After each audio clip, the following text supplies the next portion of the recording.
இந்த Russian honey cake வந்து ஷார்ட்ஸில் ஷேர் பண்ணியிருந்தேன். அது ஷேர் பண்ணுறதுலேருந்தே அவ்வளோ மெசேஜுங்க. இந்த ஹனி கேக் வந்துட்டு நம்ம நார்மல் கேக் மாதிரி கிடையாது. ரெசிபி வந்து கொஞ்சம் கஷ்டம்தான். கஷ்டம்னா ரொம்ப டைம் எடுத்துக்கும்.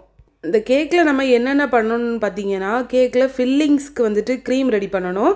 அதுக்கப்புறமா இது வந்துட்டு சப்பாத்தி மாவு மாதிரி தான் இதோட ஒவ்வொரு லேயரும் ரெடி பண்ணணும். அதனால் அந்த லேயர்ஸ் எல்லாமே ரெடி பண்ணி எடுக்கணும்.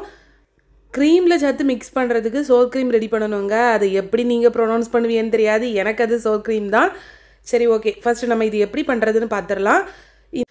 சோர் க்ரீம் ரெடி பண்ணுறதுக்கு ஃபஸ்ட்டு ஒரு 1/2 கப் அளவுக்கு ஃப்ரெஷ் க்ரீம் எடுத்துக்கோங்க. இப்போ நான் வந்துட்டு 1/2 kg மெஷர்மெண்ட் தான் பண்ணுறேன். இதோட டீட்டெயில் ரெசிபி வந்துட்டு நான் கண்டிப்பாக டிஸ்கிரிப்ஷன்லேயுமே கொடுக்குறேன் மெஷர்மெண்ட். ஏன்னா நான் இதில் வந்து சொல்லும்போது கண்டிப்பாக உங்களுக்கு கன்ஃபியூஸ் ஆகிரும். இது கூடால பார்த்தீங்கன்னா ஒரு டேபிள் ஸ்பூன் அளவுக்கு தயிர் சேர்த்துக்கோங்க. நாளைக்கு ஹனி கேக் பண்ண போகிறீங்கன்னா இதை வந்துட்டு முந்தின நாளே செய்யறதுக்கு வைக்கணும். அப்போ தான் இதை நீங்கள் க்ரீம் ரெடி பண்ணும்போது கரெக்டாக செட் ஆகி வரும். அதனால தான் தயிர் சேர்த்துட்டு இது கூடால வந்துட்டு ஒரு டேபிள் ஸ்பூன் அளவுக்கு பால் சேர்த்துக்கோங்க. இது இல்லை அப்படின்னா நீங்கள் வந்துட்டு தயிருக்கு பதிலாக எலுமிச்சப்பழம் சாறும் சேர்த்துக்கலாம். எலுமிச்சப்பழச்சாறு இல்லைனா வினிகரும் சேர்த்துக்கலாம். ஆனால் தயிரும் பாலும் சேர்த்தனாலுமே நல்லா தான் இருக்குது. இதை சேர்த்துட்டு நல்ல ஒரு மிக்ஸ் கொடுத்துட வேண்டியதான். இதை முடிஞ்ச வரைக்கும் கிளாஸ் பாட்டில்லே பண்ணுங்கள். ஏன்னா நான் வந்துட்டு பார்த்த வரைக்கும் கிளாஸ் பாட்டிலில் தான் இது செய்ய சொன்னாங்க. அதனால தான் சொல்கிறேன். ஆக்சுவலாக இந்த ஹனி கேக் ரெசிபி வந்துட்டு நான் யூடியூப் பார்த்து கற்றுக்கலை. இதுக்கு தனியாக நான் கிளாஸ் அட்டன் பண்ணி அதை தான் கற்றுக்கிட்டேன். அதனால் வந்துட்டு எனக்கு யூடியூப்பில் இந்த ரெசிபி எப்படி இருக்குன்னு தெரியலை. இதை நல்லா மிக்ஸ் பண்ணிவிட்டு மேலே ஒரு டிஷ்யூ பேப்பர் வச்சு க்ளோஸ் பண்ணிவிட்டு அப்படியே இதை வந்துட்டு நல்ல ஒரு டார்க் பிளேஸில் தூக்கி வச்சுருங்க. ஏன்னா அப்போ தான் ஈஸியாக இது செட் ஆகும். நெக்ஸ்ட்டு வந்துட்டு நம்ம என்ன பண்ணணும்னா, இந்த ஹனி கேக்கான மாவு ரெடி பண்ணணும். இதுக்கு வந்துட்டு அன்சால்டட் பட்டர் வந்துட்டு ஒரு 60 கிராம் எடுத்துக்கோங்க. இதை வந்து லோ ஃப்ளேமில் ஃபஸ்ட்டு ஹீட் பண்ணுங்கள். இந்த பட்டர் வந்து கம்ப்ளீட்டாக மெல்ட் ஆன அப்புறமா இது கூடால வந்துட்டு ஒரு 75 கிராம் அளவுக்கு சுகரை நல்லா பவுடர் பண்ணிவிட்டு இந்த பட்டர் கூடால சேர்த்துக்கணும். இந்த ப்ராசஸ் எல்லாமே வந்துட்டு நம்ம நார்மல் கேக்கில் செய்கிற மாதிரியே இருக்காது. கம்ப்ளீட்டாக டிஃப்ரெண்ட்டாக இருக்கும். எனக்கே ஃபஸ்ட்டு இது கொஞ்சம் வித்தியாசமாக தான் இருந்துச்சு. சுகர் சேர்த்துட்டு அதில் அந்த பட்டர் கூடால அது நல்லா மிக்ஸ் பண்ணின அப்புறம் தான் அடுத்த இன்க்ரீடியன்ட்ஸ் சேர்க்கணும். அது மாதிரி லோ ஃப்ளேமில் வச்சே செஞ்சுக்கோங்க, சரியா? ஏன்னா இதுலையே பெரிய ஒரு கஷ்டமான வேலை இதுதான். எனக்கு இதுதான் கஷ்டமாக இருந்துச்சு. ஏன்னா நான் நேற்றுக்கு இந்த ரெசிபி எடுக்கும்போது மட்டும் 4 வாட்டி தப்பாக செஞ்சுட்டேன். ஏன்னா கொஞ்சம் நம்ம எக்ஸ்ட்ரா டைம் இதை வந்து ஹீட் பண்ணோனாலும் ரொம்ப திக்காகி போயிடுது. இந்த அளவுக்கு வந்த அப்புறமா இது கூடால வந்துட்டு நம்ம ஹனி சேர்க்கணும். இப்போ சுகர் நல்லா மெல்ட் ஆகிடுச்சு. ஹனி வந்து பார்த்திங்கன்னா ஒரு 50 கிராம் அளவுக்கு சேர்த்துக்கோங்க. ஹனி சேர்த்துட்டு மறுபடியும் நல்லா மிக்ஸ் பண்ணணும். சில பேருக்கு டவுட் இருக்கும் ஹனியை ஹீட் பண்ணக்கூடாதுன்னு. பட் எனக்கு கிளாஸில் இப்படி தான் சொல்லி கொடுத்தாங்க. அதனால் நான் அதை உங்களுக்கு ஷேர் பண்ணுறேன். ஹனி சேர்த்துட்டு மறுபடியும் நல்லா மிக்ஸ் பண்ணி விடுங்க. இது எல்லாமே நல்லா மிக்ஸ் ஆன அப்புறமா இது கூடால வந்துட்டு நெக்ஸ்ட் இன்க்ரீடியன்ட் சேர்த்துக்கலாம். இதை வந்துட்டு ஓவர் ஹீட் பண்ணிடாதுங்க. ஏன்னா வந்து சூடு ஆறுன அப்புறமா அப்படி கல் மாதிரி ஆயிரும்.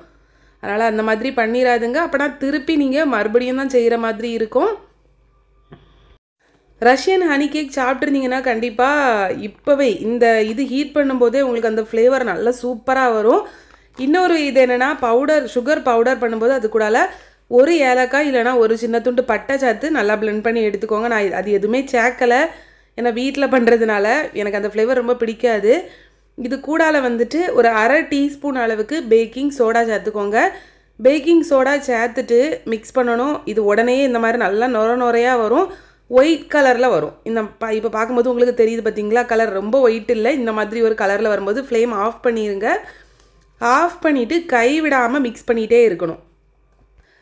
ஃப்ளேம் ஆஃப் பண்ண அப்புறமா கைவிடாமல் நீங்கள் மிக்ஸ் பண்ணிகிட்டே இருக்கணுங்க. ஏன்னா திக்காயிரும். அது மாதிரி இது வந்துட்டு ஒரு அளவுக்கு சூடு ஆறின உடனே இது கூட வந்துட்டு ஒரு முட்டை சேர்த்து நல்லா மிக்ஸ் பண்ணிக்கோங்க. ஒரே ஒரு முட்டை தான் இந்த கேக்குக்கு நம்மளுக்கு தேவைப்படும். சூடு வந்துட்டு கம்ப்ளீட்டாக ஆறதுக்கு விட்டுட்டீங்க அப்படின்னா மறுபடியும் அது வந்துட்டு வேஸ்ட்டாக போயிடும், கல் மாதிரி ஆயிரும். அதனால் நீங்கள் வந்து அதை திருப்பி யூஸ் பண்ண முடியாது. கை பொறுக்கிற அளவு சூடு வந்தோடனே இதில் முட்டை சேர்த்துருங்க. முட்டை சேர்த்துட்டு நல்லா மிக்ஸ் பண்ணி விடணும். இப்போ இதில் பார்க்கும்போது உங்களுக்கு தெரியும், இந்த அளவுக்கு இருக்கணும், தண்ணியாக இந்த மாதிரி இருக்கணும். அப்போ தான் உங்களுக்கு நெக்ஸ்ட்டு மாவு சேர்க்கும்போது கரெக்டாக இருக்கும். இந்த ப்ராசஸ் எல்லாமே கொஞ்சம் கஷ்டம் மாதிரி இருக்கும். நீங்கள் வந்துட்டு அந்த butter, sugar, honey, baking soda இதை மட்டும் கரெக்டாக நீங்கள் ரெடி பண்ணி எடுத்துட்டிங்கன்னா உங்களுக்கு பெர்ஃபெக்டாக வந்துடும். இப்போ நல்லா மிக்ஸ் பண்ணி வச்சுருக்கிறதுக்கு கூடால 150 கிராம் அளவுக்கு மைதா சேர்க்கணும். மைதா வந்துட்டு கொஞ்சம் கொஞ்சமாக சேர்த்துக்கோங்க. இதில் ஃப்ளேவருக்காக நான் வெனிலா எசன்ஸுமே சேர்த்துருக்கேன். மைதா வந்து ஃபஸ்ட்டு கொஞ்சம் சேர்த்துட்டு நல்லா மிக்ஸ் பண்ணி விடலாம். அதுக்கப்புறம் நல்லா மிக்ஸ் பண்ணி விட்ட அப்புறமா நெக்ஸ்ட் பேட்ச்மே சேர்த்துடலாம். இந்த மாவு மட்டும் இந்த ஹனி கேக்கில் நீங்கள் சூப்பராக ரெடி பண்ணி எடுத்துட்டிங்கன்னா நீங்கள் வந்து ஹனி கேக்கை சக்ஸஸ்ஃபுல்லாக செஞ்சிடலாம். ஏன்னா அதுக்கப்புறம் உள்ளது வந்து க்ரீம் ரெடி பண்ணுறது ரொம்ப ஈஸியான வேலை தான். அது ஈஸியாகவே முடிஞ்சிடும். அதனால் பார்த்து பொறுமையாக பண்ணிக்கோங்க. மாவு சேர்த்துட்டு ரொம்ப அடிச்சுலாம் மிக்ஸ் பண்ணக்கூடாது. ஏன்னா கேக் வந்துட்டு நீங்கள் பேக் பண்ணும்போது நல்லா வராது. நம்ம ஒவ்வொரு லேயர்ஸாக தான் பேக் பண்ண போகிறோம். அதனால் பார்த்து கவனமாக பண்ணிக்கோங்க. அது மாதிரி இந்த டோ வந்துட்டு சப்பாத்தி மாவு மாதிரி திக்காலாம் இருக்காது. கொஞ்சம் ஒரு கையில் ஒட்டுற மாதிரி நல்லா பிசு பிசுன்னு தான் இருக்கும். அந்த மாதிரி தான் இருக்கும். உங்களுக்கு இப்போ இந்த டோ பார்க்கும்போதே தெரியும். எனக்கு இந்த வீடியோ வந்துட்டு கட் பண்ணி ஸ்பீட் பண்ணி போட முடியலை. ஏன் அப்படின்னா நான் வந்துட்டு அப்படி பண்ணினேன்னா உங்களுக்கு சில சமயம் புரியாமல் போயிடும். கஷ்டப்பட்டு வீடியோ எடுத்திருக்கேன். ஏன்னா இந்த ரெசிபி வந்து ரொம்ப டைம் எடுத்துச்சு செய்கிறதுக்கு. அதனால தான் வீடியோவை வந்துட்டு ரொம்ப ஷார்ட் பண்ணாமல் அப்படியே அப்லோட் பண்ணியிருக்கேன். ஏன்னா பார்க்கும்போது உங்களுக்கு எந்த டவுட்ஸும் வராமல் இருக்கணும். இதோட கன்சிஸ்டன்சி இந்த மாதிரி தான் இப்போ இருக்குது. இதை கொஞ்சம் அட்ஜஸ்ட் பண்ணுறதுக்காக நான் இது கூட இன்னொரு 2 டேபிள் ஸ்பூன் அளவுக்கு மைதா மட்டும் சேர்த்துருக்கேன். ஏன்னா நான் சேர்த்த முட்டை அளவு வந்து கொஞ்சம் பெருசாக இருந்துச்சு. முட்டை சின்ன அளவாக இருந்துச்சு அப்படின்னா நீங்கள் மாவு எக்ஸ்ட்ரா சேர்க்க வேண்டாம். 150 கிராம் கரெக்டாக இருக்கும். நீங்கள் கரெக்டாக பட்டர் சுகர் எல்லாம் மெல்ட் பண்ணிங்கன்னா உங்களுக்கு 150 கிராம் மைதாவே கரெக்டாக தான் இருக்கும். இப்போ நான் உங்களுக்கு இதோட கன்சிஸ்டன்சி காமிக்கிறேன் பாருங்கள் எப்படி இருக்கணும் அப்படின்ட்டு. இந்த மாதிரி இருந்துச்சு அப்படின்னா கரெக்டாக வந்துடும். இதை வந்து நம்ம அப்படியே உடனே யூஸ் பண்ண முடியாது. மறுபடியும் இந்த மாவு வந்துட்டு ஒரு 2 மணி நேரம் ஃப்ரிட்ஜில் வைக்கணும். ஃப்ரிட்ஜில் வச்சாதான் இது செட் ஆகி வரும். அப்போ தான் நம்ம வந்துட்டு சப்பாத்தி மாதிரி உருட்டும் போது கரெக்டாக இருக்கும். இந்த மாதிரி நல்லா மிக்ஸ் பண்ணிவிட்டு ஒரு கிளிங் ராப் போட்டு அப்படியே ஃப்ரிட்ஜில் வச்சுருங்க. ஒரு 2 ஹவர்ஸ்க்கு அப்புறம் பார்த்தீங்கன்னா நம்மளுக்கு மாவு சூப்பராக ரெடியாகி வந்திருக்கும். இதில் வந்துட்டு ஒவ்வொரு உருண்டையுமே நம்ம வந்துட்டு ஒரு 45 கிராம் அளவுக்கு எடுத்துக்கணும். இப்போ பார்த்தீங்கன்னா கரெக்டாக செட் ஆகி வந்துட்டா சின்ன சின்ன உருண்டையாட்டு 45 கிராமுக்கு எடுத்துக்கோங்க. நம்மளுக்கு வந்துட்டு சில சமயம் 8 லேயர்ஸ் வரும்.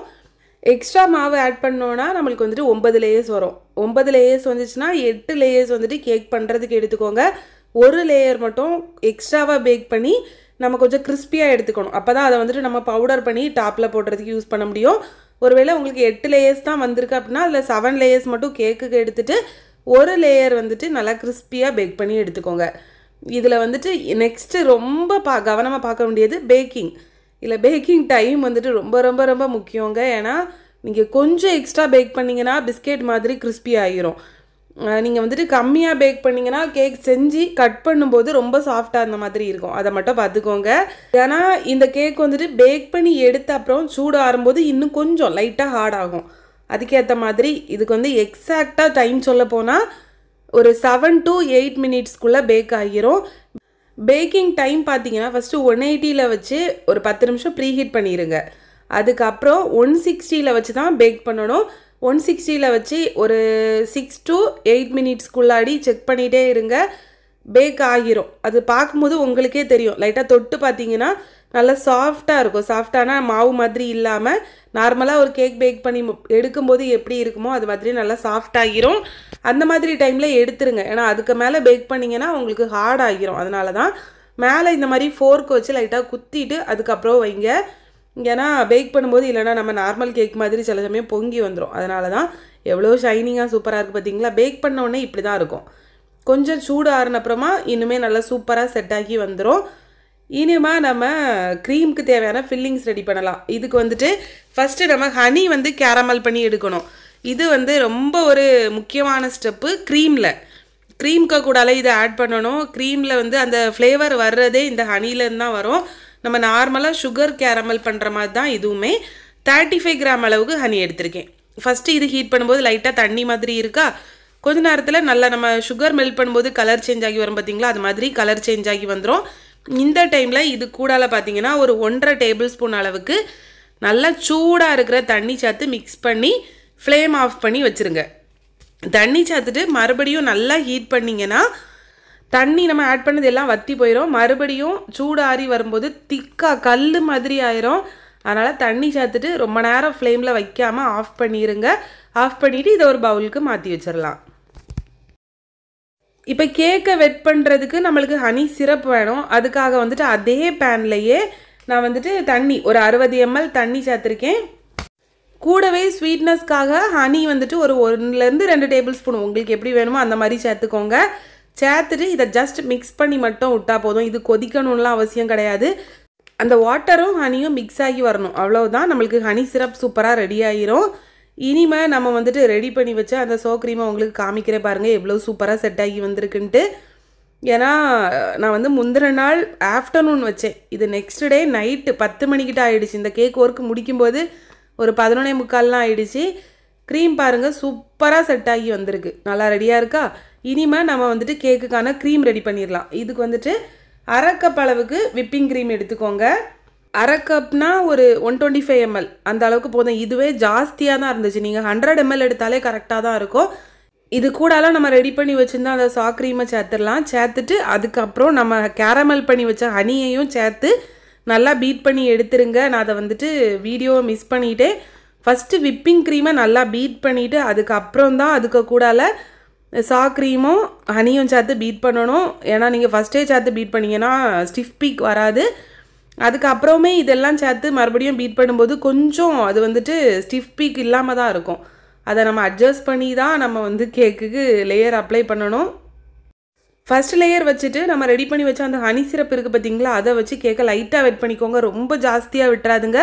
கட் பண்ணும்போது அந்த லேயர்ஸ் வந்துட்டு சொதன்னு ஆயிரும், அந்த மாதிரி பண்ணிடாதுங்க.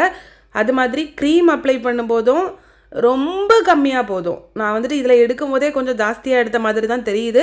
பட் ரொம்ப கம்மியாக எடுத்துக்கோங்க. அந்த உள்ளே இருக்கிற லேயர்ஸ் வந்து வெளியே தெரியுது பார்த்தீங்களா, அந்த மாதிரி தான் இருக்கணும்.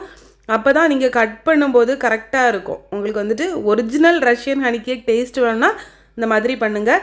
இது போலவே ரெடி பண்ணி எடுத்துட்டு க்ரீம் மட்டும் அப்ளை பண்ணிவிட்டு ஃப்ரிட்ஜில் ஒரு 2 hours செட்டாக வச்சுருங்க. கேக் நல்லா செட் ஆன அப்புறம் தான் நம்ம அதுக்கு மேலே வந்துட்டு க்ரம்ஸ் போடணும். அதுக்கு முன்னாடி போட்டுறாதுங்க.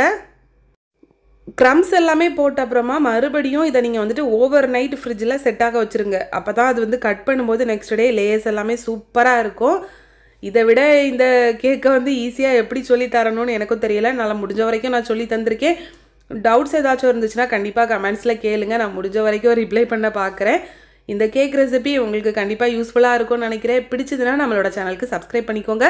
உங்களோட ஃப்ரெண்ட்ஸ் அண்ட் ஃபேமிலிக்கு ஷேர் பண்ணுங்கள். பாய்.